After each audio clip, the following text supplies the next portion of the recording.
இது ஒனி நியூஸின் சுவிட்சர்லாந்து செய்திகள். செய்திகளை வாசிக்கும் நான் கனிஷ்கா குணபாலன். முதலில் தலைப்புச் செய்திகள்.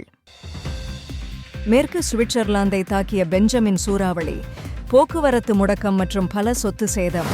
டோட்டிகான் நகரில் பள்ளி முடிந்து வீடு திரும்பிய மாணவன் கொடூரமாக தாக்கப்பட்டு சுயநினைவிழந்த சம்பவம். ஆஸ்திரேலியா விமான நிலையத்தில் கிலோ கணக்கில் கொக்கைனுடன் பிடிபட்ட சுவிஸ் நாட்டவருக்கு சிறை தண்டனை விதித்த ஆஸ்திரேலிய நீதிமன்றம். சுவிட்சர்லாந்தின் வெளிப்படையான குற்றச்சாட்டு, துப்பாக்கிக் கடைகளில் தொடர் கொள்ளைக்கு பிரான்சே காரணம் என சுவிஸ் போலீசார் கருத்து. சுவிஸ் மக்களில் 1/5 அடிப்படை திறன்கள் பற்றாக்குறை என ஆய்வில் தெரிவிப்பு. தொடர்வன விரிவான செய்திகள். தனிப்பட்ட வெப்சைட், ஆப் உருவாக்கம் மற்றும் ஆன்லைன் ஷாப்பிங்கான ஆப் அண்ட் வெப்சைட் என எல்லாவற்றையும் படுகா நிபுணர்கள் மூலம் உயர்தரத்திலும் மலிவான விலையிலும் செய்து கொடுக்கிறார்கள். பாடுகா சாஃப்ட்வேர் சொல்யூஷனை தொடர்பு கொள்ளுங்கள். எனக்கு பிடிச்ச காரை பார்த்தாச்சு. இனிதான் வேலையே இருக்கு. லீசிங், இன்சூரன்ஸ் எல்லாம் செய்யணும். இதுக்கெல்லாம் நமக்கு நேரம் இல்லையே, அதுதான் யோசனையா இருக்கு. இந்த மாதிரி விஷயத்துக்கு தான் சுவிட்சர்லாந்துல ஒரு தமிழர் நிறுவனம் இருக்கு. நாம ஆசைப்பட்ட கார் எங்க இருக்குன்னு சொன்னா போதும், குறைஞ்ச வட்டி வீதத்துல லீசிங் பண்ணி வீட்டுக்கே டெலிவரி பண்றாங்க. சுவிட்சர்லாந்துல நமக்கு பிடிச்ச காரை அவங்களே எல்லா வேலையும் செய்து வீட்டுக்கே டெலிவரி செய்றாங்களா? நாங்க நம்புறது ஸ்கை ஆட்டோவை மட்டும்தான்.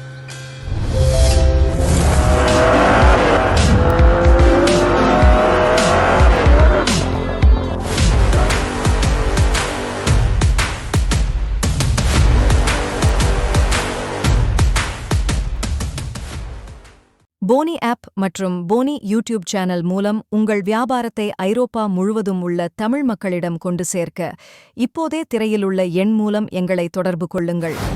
மேற்கு சுவிட்சர்லாந்தை தாக்கிய பெஞ்சமின் சூறாவளி மணிக்கு 132 கிலோமீட்டர் வேகத்தில் வீசியதால் பலத்த சேதத்தை ஏற்படுத்தியுள்ளதுடன் போக்குவரத்து சிக்கல்களையும் உருவாக்கியுள்ளது.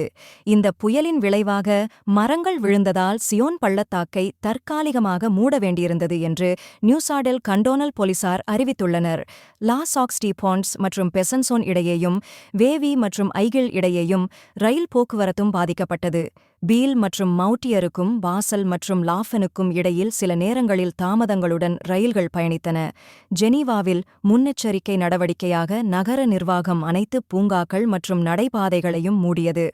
வடக்கு ஆல்ப்ஸ் பகுதி முழுவதும் மத்திய அரசு 3ஆம் நிலை எச்சரிக்கையை வெளியிட்டிருந்தது. இந்த எச்சரிக்கை மரங்கள் விழுவதற்கோ அல்லது தனிப்பட்ட கூரைகளுக்குச் சேதம் ஏற்படுவதற்கோ வழிவகுக்கும் என்று குறிப்பிட்டிருந்தது. அத்துடன் கடுமையான தொடர்ச்சியான மழை வெள்ள அபாயத்திற்கும் வழிவகுக்கும் என எச்சரிக்கப்பட்டிருந்தது என்பது குறிப்பிடத்தக்கது.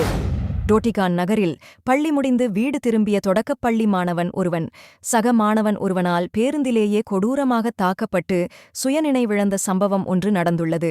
மெயின்க்ரூன் தொடக்கப்பள்ளியில் 4ஆம் வகுப்பு பயிலும் அந்த மாணவன் திங்கட்கிழமை மதியம் பள்ளி பேருந்தில் தாக்கப்பட்டதாக அவனது தாய் தெரிவித்துள்ளார். தலையிலும் வயிற்றிலும் பலமுறை தாக்கப்பட்டதால் அந்த சிறுவன் சிறிது நேரம் சுயநினைவை இழந்துள்ளான். இதனையடுத்து சிறுவன் உடனடியாக மருத்துவமனைக்கு கொண்டு செல்லப்பட்டான்.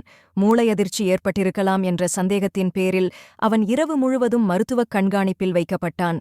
எனினும் பரிசோதனைகளில் உள்காயங்கள் எதுவும் இல்லை என்பது தெரியவந்துள்ளது. சம்பவத்தின் மறுநாளே தாக்குதல் நடத்தியதாக கூறப்படும் மாணவனும் அவனது பெற்றோரும் நேரில் வந்து மன்னிப்பு கேட்டுள்ளனர்.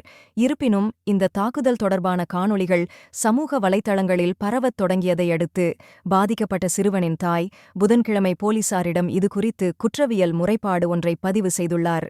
இந்தச் சம்பவம் டோட்டிகான் கிராமத்தில் குழந்தைகளிடையே அதிகரித்து வரும் வன்முறைக்கு எதிராக பெரும் எதிர்ப்பலைகளை உருவாக்கியுள்ளது. பள்ளி பேருந்துகளில் கூடுதல் கண்காணிப்பை உறுதிப்படுத்த கோரியும் பாதுகாப்பான பயணத்தை வலியுறுத்தியும் ஆன்லைன் மனு ஒன்றும் தொடங்கப்பட்டுள்ளது. இதனிடையே இந்த கொடூரமான சம்பவத்திற்கு பள்ளி வாரியம் ஆழ்ந்த வருத்தத்தை தெரிவித்துள்ளதுடன் வன்முறை தடுப்பு மற்றும் பேருந்து பாதுகாப்பு குறித்து சம்பந்தப்பட்ட அதிகாரிகளுடன் கலந்துரையாடி வருவதாகவும் பள்ளி நிர்வாகம் உறுதிப்படுத்தியுள்ளது. ஆஸ்திரேலியாவின் மெல்போர்ன் விமான நிலையத்தில் கிலோ கணக்கில் கொக்கைன் போதைப்பொருளுடன் பிடிபட்ட 22 வயது சுவிஸ் நாட்டவருக்கு 8 ஆண்டுகள் மற்றும் 8 மாதங்கள் சிறை தண்டனை விதித்து ஆஸ்திரேலிய நீதிமன்றம் தீர்ப்பளித்துள்ளது. கடந்த ஜனவரி மாதம் அமெரிக்காவின் லாஸ் ஏஞ்சல்ஸ் நகரில் இருந்து மெல்போர்ன் வந்தடைந்த அந்த இளைஞர் கொக்கைன் நிறைந்த சூட்கேஸுடன் கைது செய்யப்பட்டார். அப்போதிருந்து அவர் தடுப்புக் காவலில் வைக்கப்பட்டுள்ளார். அவரது சூட்கேஸில் இருந்து 21 கிலோகிராம் வெள்ளைப்பொடி மீட்கப்பட்டதுடன் அதில் சுமார் 15 கிலோகிராம் தூய கொக்கைன் இருந்தது உறுதி செய்யப்பட்டது. இதன் தெரு மதிப்பு சுமார் 4.5 மில்லியன் சுவிஸ் பிராங்குகள் என மதிப்பிடப்பட்டுள்ளது. இந்த குற்றச்சாட்டுக்கு ஆயுள் தண்டனை வரை விதிக்கப்பட வாய்ப்பிருந்த நிலையில் விக்டோரியா கவுண்டி நீதிமன்றம் ஒப்பீட்டளவில் மென்மையான தீர்ப்பை வழங்கியுள்ளது. குற்றவாளி குறைந்தபட்சம் 4 ஆண்டுகள் 10 மாதங்கள் சிறைத் தண்டனையை அனுபவிக்க வேண்டும் என நீதிபதி உத்தரவிட்டார். குற்றவாளியின் இளம் வயது மற்றும் அவர் தனது குற்றத்தை ஒப்புக்கொண்டது ஆகிய காரணிகளை கருத்திற்கொண்டே தண்டனை குறைக்கப்பட்டதாக நீதிபதி தனது தீர்ப்பில் குறிப்பிட்டுள்ளார். எனினும் கைது செய்யப்பட்டபோது அந்த இளைஞர் முன்னுக்குப்பின் முரணான தகவல்களை வழங்கியிருந்தார். முதலில் சூட்கேஸை தான் தயார் செய்ததாகவும் உள்ளே என்ன இருக்கிறது எனத் தெரியும் என்றும் அவர் சுங்க அதிகாரிகளிடம் கூறியுள்ளார். ஆனால் சிறிது நேரத்திலேயே அந்த சூட்கேஸ் தனக்குச் சொந்தமானதல்ல எனவும் லாஸ் ஏஞ்சல்ஸில் நபர் ஒருவர் தன்னிடம் கொடுத்ததாகவும் அவர் தனது வாக்குமூலத்தை மாற்றியுள்ளார்.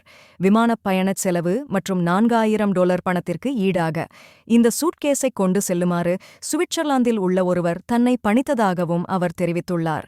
கடந்த 11 மாதங்களாக தடுப்புக் காவலில் உள்ளதால் இவரது தண்டனை காலத்தில் இந்த காவல் காலமும் சேர்க்கப்படும் என நீதிமன்றம் தெரிவித்துள்ளது. சுவிட்சர்லாந்தில் சமீபத்தில் நிகழ்ந்த தொடர் கொள்ளைச் சம்பவங்கள் தொடர்பில் சுவிஸ் அதிகாரிகள் பிரான்ஸ் மீது வெளிப்படையாகவே குற்றம் சாட்டியுள்ளனர். லோசான் நகரில் ஒரே வாரத்தில் 2 துப்பாக்கிக் கடைகளில் கொள்ளைச் சம்பவங்கள் நடைபெற்றுள்ள நிலையில் இந்த சம்பவங்களுக்கு பிரான்ஸ் தான் காரணம் என ஃபெடரல் போலீசார் வெளிப்படையாகவே குற்றம் சாட்டியுள்ளனர். ஊடகவியலாளர்களுக்கு பேட்டியளித்த ஃபெடரல் போலீசார் சுவிட்சர்லாந்தின் பிரெஞ்சு மொழி பேசும் பகுதிகள் எல்லைக்கு அப்பாலிருந்து வரும் கொள்ளையர்களால் அதிக அளவில் பாதிக்கப்படுவதாக குற்றம் சாட்டியுள்ளனர். குறிப்பாக பிரான்சின் ஆனமஸ், லியான், கிரெனோபிள் மற்றும் செயின்ட் எட்டியன் ஆகிய நகரங்களிலிருந்து கொள்ளையர்கள் சுவிட்சர்லாந்துக்குள் நுழைவதாகவும் போலீசார் தெரிவித்துள்ளனர். இதற்கிடையில் சுவிஸ் மக்கள் கட்சி எல்லைக் கட்டுப்பாடுகளை கடுமையாக்க வேண்டும் என்று கோர மற்ற கட்சியினர் எல்லையில் பாதுகாப்புக்காக பணம் செலவிடுவதை விட உள்ளூர் பாதுகாப்பை வலுப்படுத்துவதே சரியானது என்கிறார்கள். சுவிட்சர்லாந்தின் மக்கள் தொகையில் 16 முதல் 65 வயதுக்குட்பட்ட சுமார் 15% பேர் அடிப்படைத் திறன்களான படிப்பது, கணக்கிடுவது மற்றும் சிக்கல்களைத் தீர்ப்பதில் சிரமப்படுகிறார்கள் என்று ஓர் ஆய்வு கூறுகிறது. இந்த எண்ணிக்கை கிட்டத்தட்ட 8,44,000 பேர் ஆகும். வயது வந்தோர் திறன் மதிப்பீட்டின் அடிப்படையில் கூட்டாட்சி புள்ளி விவர அலுவலகம் வியாழக்கிழமை வெளியிட்ட தகவலில் இந்த விவரங்கள் வெளியிடப்பட்டுள்ளன. குறைந்த திறன்கள் கொண்ட இந்த மக்கள் ஒட்டுமொத்த மக்கள் தொகையை விட குறைவாகவே சம்பாதிக்கிறார்கள் மற்றும் வேலையில் இருப்பதற்கான வாய்ப்புகள் குறைவாகவே உள்ளன. மேலும் அவர்களின் நல்வாழ்வு மற்றும் சமூக வாழ்க்கையில் பங்கேற்பு அதிக திறன்களைக் கொண்டவர்களை விட பின்தங்கியே உள்ளது. இந்த குறைந்த திறன்களைக் கொண்ட பெரியவர்களில் 46% பேருக்கு கட்டாயக் கல்வி மட்டுமே உள்ளது. அவர்களில் 56% பேர் 46 முதல் 65 வயதுக்குட்பட்டவர்கள் ஆவர். இவர்களது வேலையின்மை வீதம் 7 ஆகும். இது ஒட்டுமொத்த மக்கள் தொகையின் வேலையின்மை வீதமான 2% விட மிக அதிகமாகும். இந்த திறன் மேம்பாட்டு பற்றாக்குறைக்கு சமூக பொருளாதார மற்றும் குடும்பப் பின்னணியே காரணமாக இருக்கலாம். ஒட்டுமொத்த மக்கள் தொகையில் 34% பேர் உயர்கல்வித் தகுதி பெற்றிருந்த நிலையில் இந்த குறைந்த திறன் கொண்ட குழுவில் 12% பேர் மட்டுமே உயர்கல்வித் தகுதி பெற்றிருந்தனர் என்பதும் குறிப்பிடத்தக்கது. நீங்கள் இதுவரை கேட்டது ஒனி நியூஸின் இன்றைய பிரதான செய்திகள்.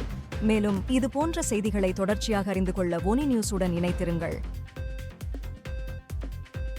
வணக்கம். ஒனி ஆப்புக்கு வரவேற்கின்றோம். உலகம் முழுவதும் உள்ள தமிழர்களை இணைக்கும் ஒரு தமிழர் தளம். உங்களுக்கு அருகில் நடைபெறும் கலாச்சார நிகழ்வுகளை காணவும், உலகெங்கிலும் உள்ள தமிழ் மக்களுடன் உங்கள் நெட்வொர்க்கை விரிவாக்கவும், தமிழ் கலாச்சாரத்தின் பரந்த மரபுகளை அறிந்து கொள்வதுடன் செய்திகள், அருகிலுள்ள வியாபார நிலையங்கள், நாணய மாற்று வீதங்கள் மற்றும் உலகம் முழுவதும் உள்ள தமிழர்களை ஒன்றிணைக்கும் வகையில் பல்வேறு அம்சங்கள் உள்ளன. இது நமது அற்புதமான வரலாற்றையும் கலாச்சாரத்தையும் கொண்டாட ஒரு இனிமையான இடமாக இருக்கும். இப்போதே ஒனி ஆப்பை பிளே ஸ்டோர் அல்லது அப் ஸ்டோரில் டவுன்லோட் செய்யுங்கள்.